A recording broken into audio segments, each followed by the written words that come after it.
100%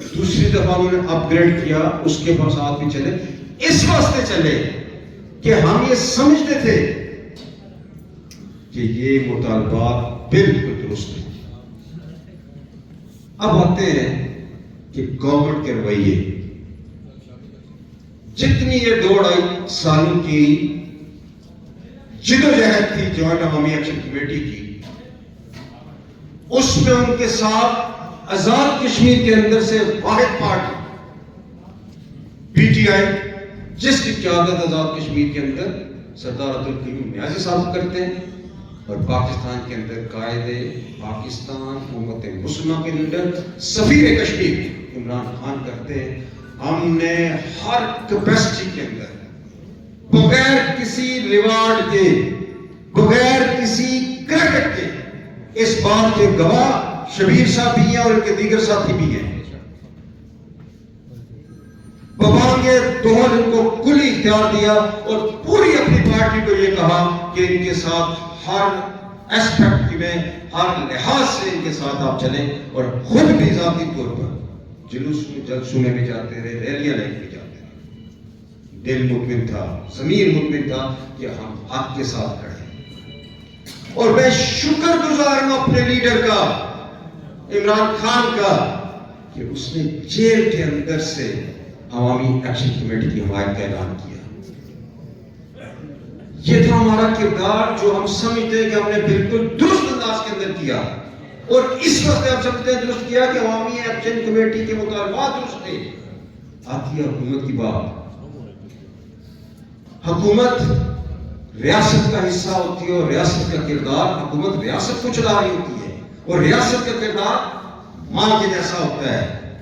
کیا یہ حکومت جواب دے سکتی ہے یہ جو اس تحریک کے اندر شہداء ہوئے ان کا ذمہ دار کون ہے؟ اور بالخصوص اس حلقے کے اندر اسلام گڑھ کے اندر عدنان فاروق شہید ایس ایچ او, پناہ کے اندر فرید شہید, کون ذمہ دار ہے اس کا؟ میں آپ کو آج اسی اسٹیج کی مثال سے بتاتا ہوں کہ 27 سپٹمبر کو پشاور کے اندر ہماری پی ٹی آئی کا جلسہ تھا, تو موٹر وے کے اوپر میرا ایکسیڈنٹ ہوا. سیٹ فاروق صاحب بیٹھے ہوئے ہیں, یہ گواہ اس بات کے کہ قاسم مجید صاحب کا مجھے فون آیا, انہوں نے سوشل میڈیا پہ دیکھا جی کہ آپ ایرو آفس سے, شکریہ ان کا. ساتھ انہوں نے اگلی بات یہ کی کہ 29 تاریخ کو یہ احتجاج ہے, چونکہ ایک بڑی تعداد پی ٹی آئی کی عوامی ایکشن کمیٹی کی سپورٹ کر رہی ہے, تو انہیں یہ آپ اپنے لوگوں کو یہ کہہ دیں کہ پرامن رہیں. میں نے انہیں یہ کہا کہ انشاءاللہ تعالی عزیز پرامن وہ بھی رہیں گے. میں آپ سے گزارش کرتا ہوں کہ پرامن حالات کو پرامن رکھنا آپ لوگوں کی ذمہ داری ہے. مجھے بالکل پرامن رہیں گے. پھر 29-30 تاریخ کو کیا ہوا؟ کہاں پہ آپ کی پولیس ٹھہرائی گئی؟ کہ فرید شہید کیوں کیا گیا, عدنان فاروق ایس ایچ او کیوں شہید کیا گیا. جوائنٹ عوامی ایکشن کمیٹی کے مطالبات کے اندر انکوائری کمیشن کی بات کی جا رہی ہے. میں قاسم مجید صاحب سے ریکویسٹ کروں گا, آپ ذمہ داران کا تعین کریں کہ ان کے قاتل کون ہیں. اگر آپ نہیں کریں گے تو ہم یہی سمجھیں گے کہ آپ سہولت کار ہیں. شبیر صاحب, جہاں تک آپ کے مطالبات کی بات ہے, میں ایک ذمہ دار حیثیت میں, پی ٹی آئی کے سینئر وائس پریزیڈنٹ کی حیثیت میں آپ کو یہ یقین دلاتا ہوں کہ دامے درمے سکھنے پی ٹی آئی کل بھی آپ کے ساتھ کھڑی تھی, آج بھی آپ کے ساتھ کھڑی ہے. اگر ان مطالبات تک آپ رہیں گے تو ہم آپ کے ساتھ کھڑے ہیں. میری صرف ایک گزارش ہے, ریاستی تشخص کے اوپر, ریاستی سٹیٹس کے اوپر کوئی آنچ نہیں آنے چاہیے. دوستو بھائیوں, میں آپ کو گواہ بنا کے یہ بات کہہ رہا ہوں کہ ریاستی تشخص کے اوپر, ریاستی سٹیٹس کے اوپر کوئی آنچ نہیں آنی چاہیے. پبلک نے آپ کا ساتھ دیا, ہم بھی اسی پبلک میں سے, ہم آئندہ بھی آپ کا ساتھ دیں گے. لیکن یہ دو چیزوں کو ہم بھی انشور کریں گے بطور جماعت پی ٹی آئی، اور آپ بھی جس پلیٹ فارم سے جدوجہد کر رہے ہیں آپ بھی انشور کیجیے. دوستوں بزرگوں، ایک چیز میں گزارش کروں گا، جس طرح کہ آپ ایک اتھارٹی ہے، جیسے ایم ڈی اے کی اتھارٹی ہے، کوٹلی ڈیولپمنٹ کی اتھارٹی کوئی بھی ہوتی ہے وہ مکمل بااختیار ہوتی ہے. اپنی ڈومین کے اندر ٹیکس کلیکشن سے لے کے اس ایریے کے اندر اخراجات کرنے میں مکمل بااختیار ہوتی ہے. جیسے پاکستان کے اندر ڈی ایچ اے.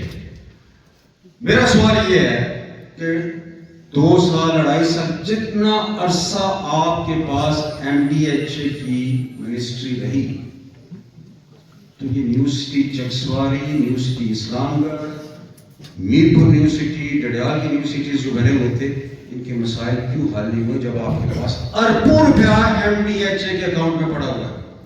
کیوں حل نہیں ہوئے؟ ذہنی گماجات کے مسائل کیوں حل نہیں ہوئے؟ میں یہ گمان رکھتا ہوں کہ شاید اس کے پیچھے کچھ اور مقاصد نہ کار فرما ہو کہ چیزوں کو لنگر آن کریں تا وقت کہ الیکشن سر پہ آ جائے تو پھر ہم موومنٹ کریں کہ یہ دے دیں، یہ دے دیں، یہ دے دیں. لوگوں کو ایک دفعہ پھر لالی پاپ دے کے ان سے ووٹ لے کے اور پھر آپ آ جائیں. ہوشیار رہیے گا، مجھے ووٹ دیں نہ دیں وہ آپ کی اپنی صحبیت کے اوپر ہے، لیکن اتنا تو آپ کا اندر بولنا چاہیے کہ غلط کیا ہے اور صحیح کیا ہے. اس کا شعور تو آپ کو آنا چاہیے. اگلی بات، عامر صاحب آپ نے ایک لسٹ پوری بنوائی کہ یہاں پہ نیو سٹی کے اندر جو اس کا ماسٹر پلان بنا ہوا تھا، جس کے اندر رہائشی ایریا اتنا تھا، کمرشل ایریا اتنا تھا، ریکریشن کے لیے اتنا تھا، ٹھیک ہے، انسٹیٹیوشنز کے لیے، ہیلتھ کے لیے اتنا رکھا گیا، تعلیمی اداروں کے لیے اتنا رکھا گیا، سوشل ویلفیئر کے لیے اتنا رکھا گیا. یہ ماسٹر پلان بنتا ہے، اس کے اندر یہ چیزیں موجود ہیں. تو اب میں آپ سے وعدہ کرتا ہوں کہ انشاءاللہ تعالیٰ عزیز اس ماسٹر پلان کو ہم پبلک بھی کریں گے اور موقع کے اوپر چیک بھی کرائیں گے کہ کہاں کہاں پہ قبضے ہوئے اور کس طرح. لوگوں کی منگلا ڈیم کے لیے جو قربانیاں ہیں وہ ہم آپ کو یہ اس طرح ضائع نہیں ہونے دیں گے انشاءاللہ. رٹھویا ڈیم برج کی بات کروں، آپ میری تمام تقریریں پچھلے 2.5-3 سالوں کی نکال لیں، چاہے میرپور کے اندر کسی سٹیج کے اوپر ہوئی، اپنے حلقے کے اندر ہوئی، رٹھویا ڈیم برج کا جو آج جس ڈیزائن کے تحت یہ بن رہا ہے وہ میں نے تجویز کیا تھا، آج اسی کے مطابق بن رہا ہے. ہاں، ایک چیز کے اوپر میرا اعتراض ضرور ہے کہ جو ریٹ میں بات کر رہا تھا اس سے 3 گنا مہنگا بن رہا ہے. کیوں بن رہا ہے یہ بھی ہم آپ پہ چھوڑ دیں. دیکھیں، اتنی اخلاقی جرت بندے کے اندر ہونی چاہیے کہ وہ جہاں پہ موقع آئے اور سچ اور حق کی بات کرے اور یہاں سے بولے، یہاں سے. لیکن کریڈٹ لینے کے چکروں میں کبھی ایک طرف سے بات آتی ہے، کبھی دوسری طرف سے آتی ہے، کبھی تیسری طرف سے آتی ہے، کبھی چوتھی طرف سے بات آتی ہے کہ میں نے بنوایا. میں کہا سارے آپ کریڈٹ لے لو، کوئی اس چیز کا بھی تعین کرے گا یہ 18-19 سال دیر کیوں ہوئی؟ اس کا ذمہ دار کون؟